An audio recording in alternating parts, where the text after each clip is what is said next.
कुछ यादें होती हैं जो भुलाई नहीं जा पाती और बार बार आती रहती हैं। खासकर बचपन की यादें और बचपन के भी उस भाग की यादें जो ननिहाल में बिताई जाती हैं। कोई 50 वर्षों के बाद आज अपनी ननिहाल आया हूँ और उन्हीं यादों को तलाश रहा हूँ जो कुछ शेष जहाँ तहाँ बची हुई हैं। ये सामने पुरानी धार बागमती का प्रवाह है। यह प्रवाह कभी मेरे ननिहाल के टोले के किनारे से गुजरता था, लेकिन अब यह अपना मार्ग बदल चुका है, कुछ दूर आ गया है। पुरानी धार बागमती पहले काफ़ी चौड़ी और गहरी थी। हम लोग जब भी ननिहाल आते थे तो इसमें स्नान करते थे, डुबकी लगाते थे, लेकिन अब यह कुछ अलग आ गई है। इसलिए ऐसे ही उत्सुकतावश इसे देखने के लिए पहुंच गया हूं। साथ में मेरा चालक है, पत्नी है, मौसेरा भाई हैं और ननिहाल में नाना के पटीदार और रिश्ते के नाना प्रेम नाना हैं, जिनके यहाँ आया हूँ और जो हमें इन बातों से अवगत करा रहे हैं। सामने जो धारा है इसका जल एकदम स्वच्छ है। यहीं पर अभी अभी 1-2 दिन पहले छठ का व्रत संपन्न हुआ है। जल साफ पारदर्शी है और काफ़ी गहरा है। यहाँ आदमी डूब जाने वाली गहराई है। प्रेम नाना इन जगहों के विषय में बताए जा रहे हैं। बगल में ही बांसों का एक लंबा सिलसिला है, उसके घने झुरमुट हैं, दूर तक ये बांस फैले हुए हैं। ये बांस पताही गांव के ही एक जमींदार स्वर्गीय बैकुंठ बिहारी सिंह जी का है।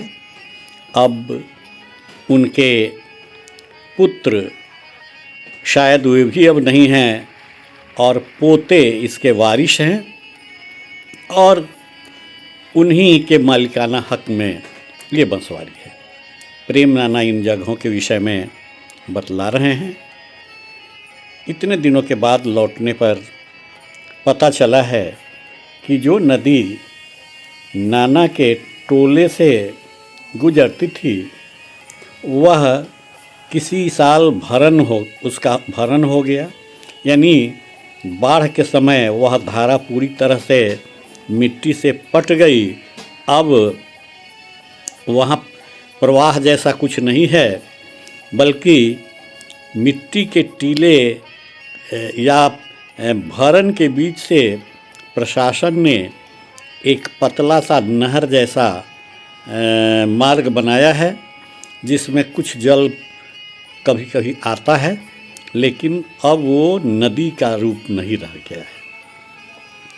इस बंसवारी से सटे हुए वह टोला है पताही का पश्चिमी टोला, जहाँ कुशवाहा या कोयरी जाति की प्रमुखता है। 8-10 परिवार वाला यह टोला सामान्य लोगों का टोला है। न कोई बड़े साधन संपन्न लोग हैं यहाँ, न उस तरह की सुविधाएं हैं। सुविधा मात्र इतनी है कि मुख्य सड़क यानी बेलसन सीतामढ़ी मार्ग से यहाँ तक आने के लिए पक्की सड़क बन गई हुई है, जिससे आना आसान हो गया है। पहले बचपन में भी मैं आया करता था, लेकिन उन दिनों यातायात के साधन नहीं थे। माँ के साथ आने पर बैलगाड़ी से या कभी अकेले आने के लिए अपने किसी मजदूर के कंधे के सहारे और थोड़ा बड़ा हो जाने के बाद पैदल पाँव, और कॉलेज में पढ़ाई के समय अपनी साइकिल से यहाँ आना जाना हो जाता था। अभी जब मैंने इस किनार पर जाकर देखा तो वह भाग जो पूरी तरह से बाढ़ के समय मिट्टी से पटकर समतल हो गया था, उसमें प्रशासन ने अपनी ओर से कुछ नहर जैसा मार्ग बना दिया है, जिसमें बरसात में कुछ जल एकत्र हो जाता है और आस पड़ोस के लोगों के किसी न किसी कार्य में आ पाता है। नदी का छठ घाट देखने के पश्चात हम लोग वापस उधर लौट रहे हैं जिधर बस्ती है या टोला है। जैसा कि मैंने कहा कि यह 8-10 घर का ही टोला है। बहुत सामान्य श्रेणी के लोग यहाँ निवास कर रहे हैं और अधिकांश लोग कोयरी जाति से हैं। सामने जो यह मार्ग पहुँच रहा है ऊपर, और एक साइकिल वाले जो आगे बढ़ रहे हैं, वह मार्ग कभी नदी का किनारा था, कोई मार्ग नहीं था, बल्कि बाईं तरफ नदी का किनारा और दाईं तरफ कुछ कच्चे और फूस वाले मकान। हम लोग अब दक्षिण दिशा में मुड़े हैं, जहाँ पर प्रेम नाना का बहुत ही सामान्य सा पुराने तौर तरीके का बना हुआ घर है। बगल में दाहिनी ओर वही बैकुंठ बिहारी सिंह जी के बांसों का बागान है, और ये बाएं दाएं कुछ लोग बसे हुए हैं। जहाँ सड़क पर मेरी गाड़ी खड़ी है उसके बाएं नीचे ईंट और ऊपर खपड़ैल वाला यह प्रेम नाना का मकान है, जहाँ मैं आया हूँ। मेरे अपने नाना का परिवार अब यहाँ नहीं रहता है। सामने यह बैगन का जो खेत है वही कभी मेरे अपने नाना और मामा का दरवाज़ा हुआ करता था। इसी तरफ उनका बैठका था, माल मवेशी भी यहीं पर निवास करते थे।